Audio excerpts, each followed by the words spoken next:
I was hosting the party. I had a few bands playing there, and Joe and Amanda kind of were walking by. It was like this punk party. People were just going crazy, and like there were people laying in the yard and everything. It was crazy. We walked in. Not more than 10 seconds after Joe walks through the door, this bottle was thrown against the wall, and it hit Joe, like a piece of glass hit Joe in the forehead. It being my house, I had to run over there and give Joe some bandages for his eye, and that's kind of how that was the icebreaker, I guess. I think Mark could probably tell you that he feeds off me when we're playing, but I think it's the other way around. Amanda, I really respect her for her songwriting ability. That's one thing. Like when I listen to music, it's one thing that hits me first.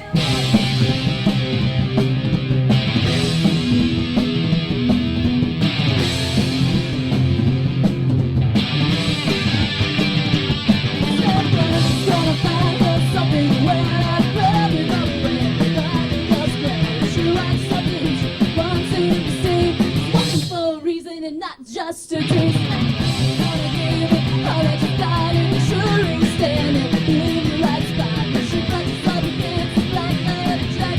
Makes her move that just says she has to touch her. I wanna touch her. Oh, touch her. I wanna love it.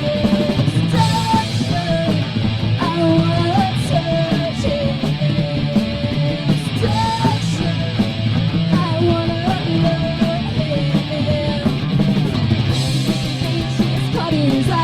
With me look around, some other guy can't be easy, can't be too quick. Half of the fun is playing all the things that go. Think she's had enough, this time it's real. Stop, she won't stop. She's hairy with a bright color now. Look out, boys, this girl never fails. Sure, I wanna touch you. Oh, touch you. I wanna love.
described a lot as like power pop, but I think it's more rock than anything. A lot of people say we sound like the Go-Go's or the Bangles or Missing Persons, but we also get called new wave power pop and that kind of thing. So we're kind of just a rock and roll band though.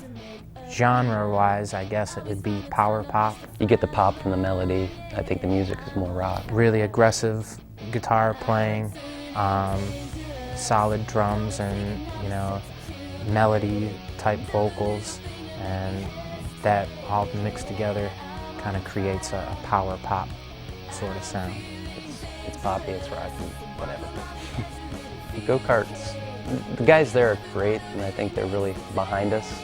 It's weird because a lot of the bands that are on the label are more hardcore type punk, like GBH, and it's just weird being the black sheep on the label. We signed to Go-Kart Records, and there's already some bands called the Marbles, so there's actually one that's a power pop trio from Ireland, and we had to change our name kind of, but we didn't want to change it too much because we didn't want to lose fans or anything, so we just added my name as a prefix to it.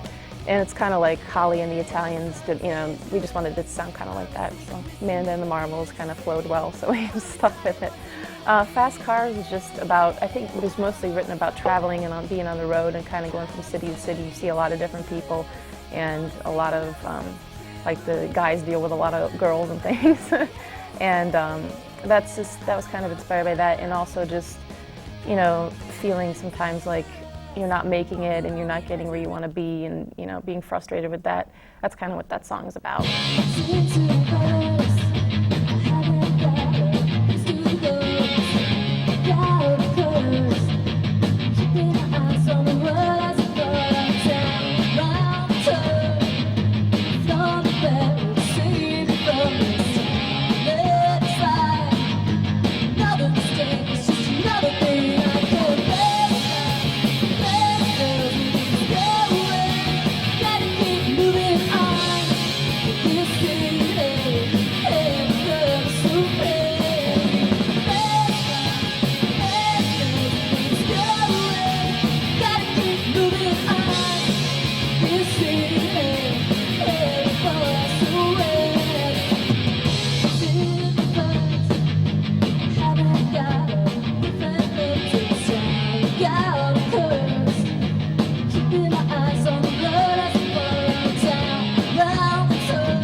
But it's easier to just get round to follow me, not at first to feel hurt, not at all, and not a thing I can make. Going, gotta keep moving on. It's silly, and there's so many. There's nothing going. Gotta keep moving on. The feeling, and it falls away. That's what it's going. Gotta keep moving on. See, and that's okay. Living in Columbus, Ohio, you can take a piece of yarn and kind of spin it around, and within that circle you can hit a boatload of major U.S. cities, and those are the cities that we've been focusing on. We try to get out on the road at least a week out of a month. We've played in Chicago, New York. Cleveland, Erie, Pennsylvania, Jamestown, New York City, We just went to Nashville and Knoxville and Atlanta. Louisville, Kentucky, Cincinnati, Indianapolis, Milwaukee, Chicago. This summer we're going to go out west and play in like Los Angeles, San Francisco, and Texas. We hit New York City last weekend, and I mean, we played a venue that probably held 800 people, and there was probably 500 people there. We've talked to some friends who have come through Columbus on the road as well from the West Coast, and they're just envious of all the cities and the major markets that we have access to. It's fun, but I don't know if I could do it for 3 years in a row or something like that. I like doing it months at a time. And it seems like I'm always sick when we go on the road because I get a little bit nervous before the shows and I don't eat. Broken Youth was actually, that one was co-written by Mark. Cities breed all sorts of interesting subcultures, and that's kind of what the song is about. You know, going back to different cities and how they kind of change or are gentrified or neighborhoods get worse, and all that sort of stuff's real inspirational to me, and that's what I kind of see when we drive and visit different cities when we're on the road and just the city I live in. I don't really listen to lyrics all that much. I just like good melodies, and I think the melody in that song is great.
Listening to like Guns N' Roses' Appetite for Destruction, and that's what made me want to play guitar. I started when I was 14, so yeah.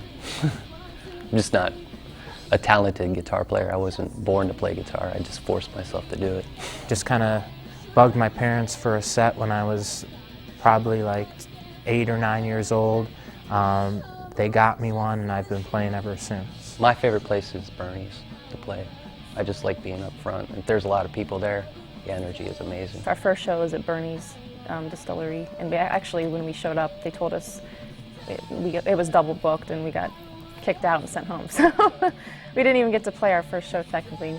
Then like a month later, we went back and we played there. So that was our first place that we played. We had a demo tape and begged every club for a date to play, and no one would let us on the bill. So we stopped and got gas and happened to look across the street, and the High Five was just opening up, and they had a banner in their window asking, you know, bands wanted if you're interested. So they gave us a date right there on the spot, and I think we played in front of my two roommates, you know, the following night. But it was a start, and we've never sort of forgot them giving us our first chance at a live show and giving us our own date. And like our seed release parties are always packed.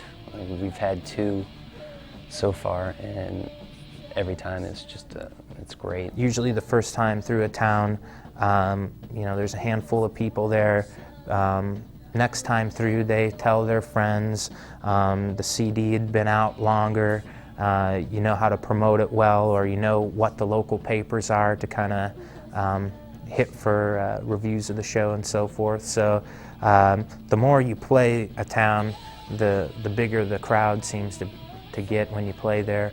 The Rolling Stone article covered 10 music scenes that are kind of, there's a buzz about them, and Columbus, Ohio was listed, and in the article, Manda and the Marbles was mentioned. You know, it's something you can take home to the parents and say, hey, I haven't been wasting my time. I think my favorite song is Forget About the Day. I think that has a lot of energy to it. I love playing it live. That song is really just about escapism and that kind of thing. It kind of, I wrote it after September 11th happened, and then it sounds kind of cheesy because everyone wrote like a September 11th song. But that's kind of what the inspiration was behind it. But I didn't want it to be exactly like, you know, I didn't want it to be really obvious that it was about September 11th. I wanted it to, you know, be applicable to other situations for people, and so that people could relate to it in normal life, you know.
Get messed up.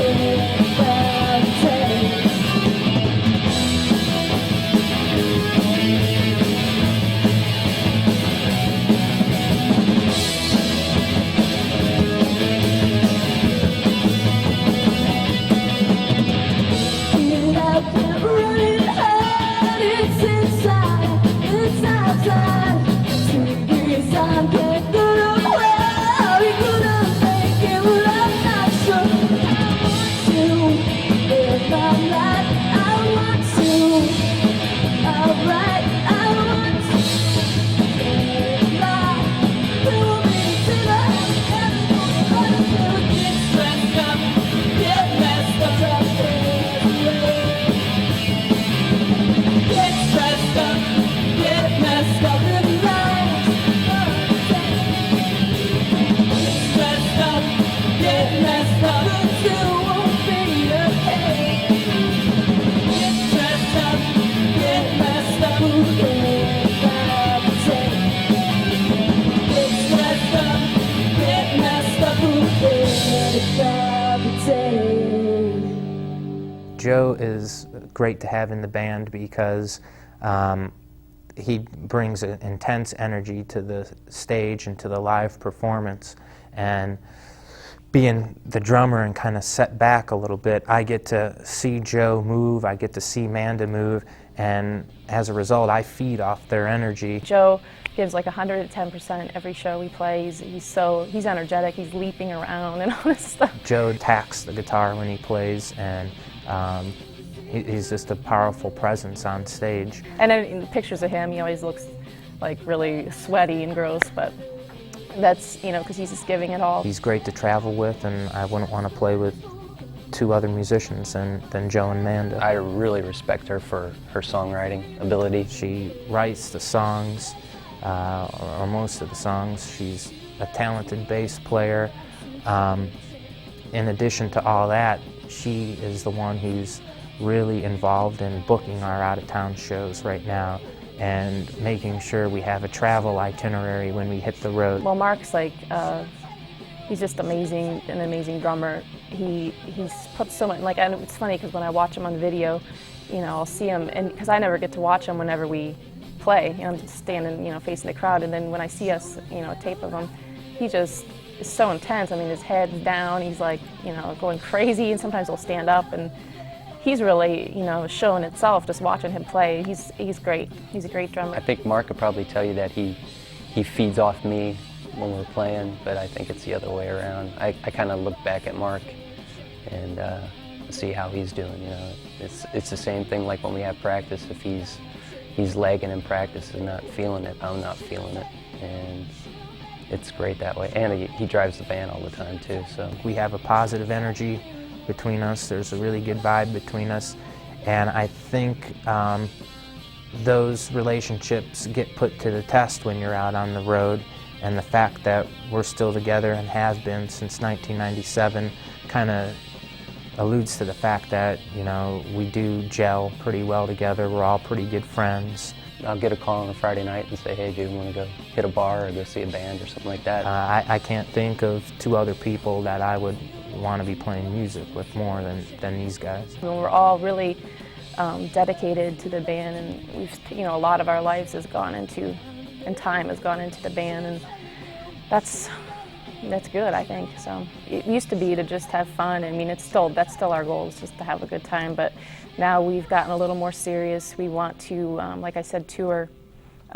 Touring is a big goal for us, and also to possibly get, you know, a bigger record deal if we can. I mean, we're trying to do that now. We're trying to get management and all that kind of thing to try and take it to the next level.